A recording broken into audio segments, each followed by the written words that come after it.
Ya pertama tadi sekolah gratis kan, yang kedua juga kan plus juga dia juga sudah ada backup untuk apa namanya makanan gratis juga buat mereka ya.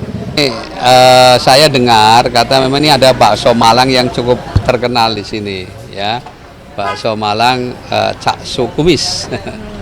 Ya, nah kalau kita dengar bakso Malang kan ya sudah Malang melintang ya, sekarang bahkan sudah cukup dikenal di berbagai negara juga bakso Malang ini ya. Nah kalau kita lihat sejarah kan itu dulu yang mengawali itu imigran Tionghoa Malaysia itu ya, namanya Chun Muslim. Ya, beliau tuh mengawali dagang bakso itu di alun-alun Malang ya, dan ya tentu penggemar awalnya dari kalangan Tionghoa, tapi kemudian akhirnya banyak juga yang kemudian suka juga dengan baksonya, dan akhirnya ya mulai berkembang gitu ya. Makanya terkenal sekarang bakso Malang ini diawali dari situ tahun 1939 kalau nggak salah. Tapi seperti apa gitu ya, artinya apakah ya sama dengan bakso-bakso lain ya. Yang saya lihat juga memang kadang-kadang tingkat kelaparan mempengaruhi juga. Kebetulan pas mau makan siang jadi enak juga nih. Ya tapi memang enak ya, baksonya memang enak ya. Ya. Ini juga ada di lingkungan ramai gitu, apa nanti pasangan Ridho juga belanja masalah dari teman-teman UMKM juga Pak? Ya tentu saja, justru kita ingin memang banyak mendapat masukan juga dari teman-teman pelaku usaha ini, terutama yang sudah ya kunci suksesnya apa sih sebetulnya, supaya juga bisa nanti pada saat kita memberikan kesempatan untuk Gen Z terutama untuk mau berlatih ya, atau mau ya praktek dan sebagainya, magang. Nah itu kan artinya dia bisa ikut memberikan apa namanya masukan juga ke teman-teman muda yang mau berwirausaha ya, karena ya saya lagi memotivasi mereka sebaiknya berprinsiplah lebih baik tetap berpendapatan daripada pendapatan tetap. Nah, gitu. Kalau pendapatan tetap kan jadi pegawai, jadi kuli kan, nah, bulanan. Nah, nggak tahu kalau wartawan masuknya apa ya.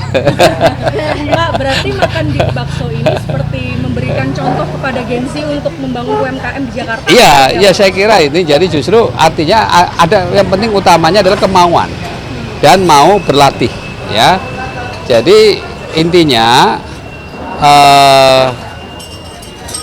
mereka itu harus pertama tadi dengan kemauan yang kuat, dan kemudian juga tentu saja harus pintar.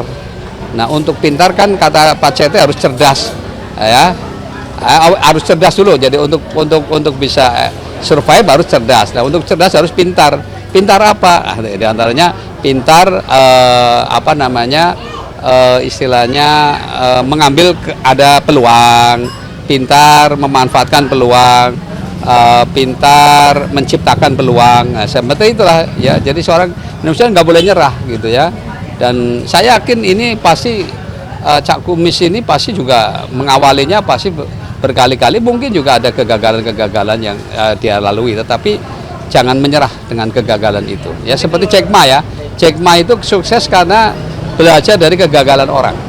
Ya, kegagalan orang. Pak, tapi kalau dari Ridho sendiri ada nggak sih Pak program yang mengajak anak muda untuk giat berusaha untuk UMKM? Iya, justru itu kita malah dorong pada para pemuda ini, kita berikan peluang-peluang tadi, bahkan termasuk juga tadi untuk magang di berbagai profesi yang ada. Nanti kita akan berikan kesempatan itu, apakah di tempat misalnya di industri atau mungkin di perkantoran ya, bahkan di kantor gubernur pun nanti ada anak-anak muda yang bisa menjadi ajudan gubernur atau ajudan wakil gubernur.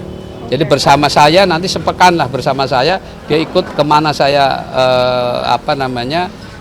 bekerja, dia ikut bersama saya juga, dan dia belajar dari pengalaman seorang wakil gubernur misalnya dan seorang gubernur.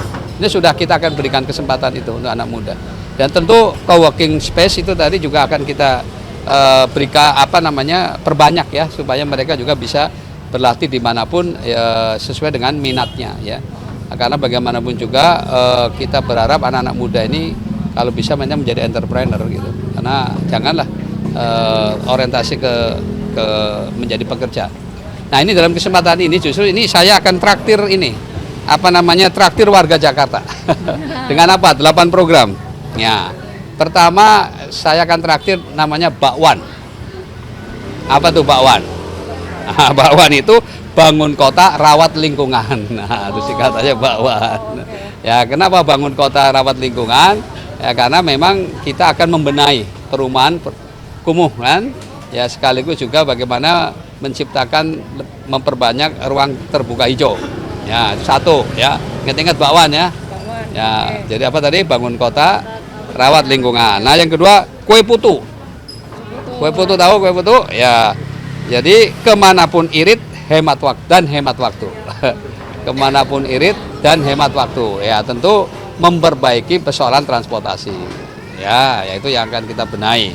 Yang ketiga laksa. Nah, makanan khas Jakarta kan ada laksa ya.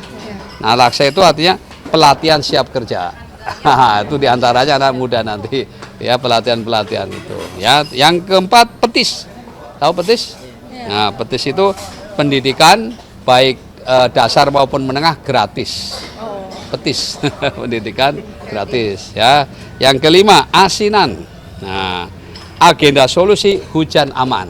Nah, kita mengatasi persoalan banjir. Ya, itu. Terus yang keenam rujak, rumah terjangkau dan terpadu. Ya, jadi kan kita harapkan orang miskin kota pun bisa tetap tinggal di kota, ya, tidak tersingkir karena tidak lagi mampu untuk bayar ngontrak ataupun bayar untuk cicilan ya. Nah, yang keenam rujak, ya, rujak itu rumah terjangkau dan terpadu. Udah tadi ya rujak ya. Oh, udah. Oke. Yang ketujuh ketupat. Ketupat kredit tanpa bunga, akses cepat. Ketupat ya, kredit tanpa bunga, akses cepat. Ya, kita terutama untuk UMKM di antara 500.000 sampai 10 juta tanpa bunga. Ya, itu akan kita prioritaskan. Nah, terakhir semur. Semur itu sembako murah. Ya, terutama nanti dalam setiap bulan sekali kita akan ada pasar murah di setiap kelurahan. Ya, jadi untuk mengatasi supaya tidak terjadi inflasi yang memberatkan warga. Saya kira itu ya. Ya. Terakhir Pak, tadi kan ada berapa? Ya, pertama tadi sekolah gratis kan. Yang kedua juga kan plus juga dia juga sudah ada backup untuk makanan gratis juga buat mereka ya. Ya, nanti ditambah dari Pemda juga gitu ya. Jadi memang kita akan usahakan anak-anak yang memang dalam proses belajar supaya konsentrasi belajar ya. Jadi tidak seperti tadi memang kita perhatikan kasihan mereka harus mencari tambahan mungkin ya. Atau barangkali mungkin dia sekolahnya siang, bisa jadi kadang-kadang juga ada yang seperti itu. Ya, saya pernah ketemu di Blok M, kamu kenapa pagi-pagi jualan sini? Ya Pak, nanti siang sekolahnya katanya. Oh, ya, jadi bisa juga mungkin memanfaatkan waktu ya. Tapi orang-orang seperti ini juga sebetulnya ya sepanjang memang tidak mengganggu dalam penjualannya ya, mengganggu ketertiban umum, sebenarnya nggak ada masalah ya. Ya, mereka juga perlu dilatih.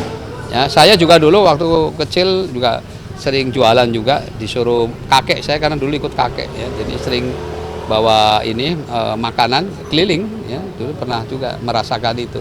Jadi ada manfaatnya juga sih gitu ya. Ya, negosiasi, ya, tawar menawar gitu ya. Itu ternyata di dunia politik penting juga kan. Seperti itu. Oke ya, cukup ya. Yuk kita.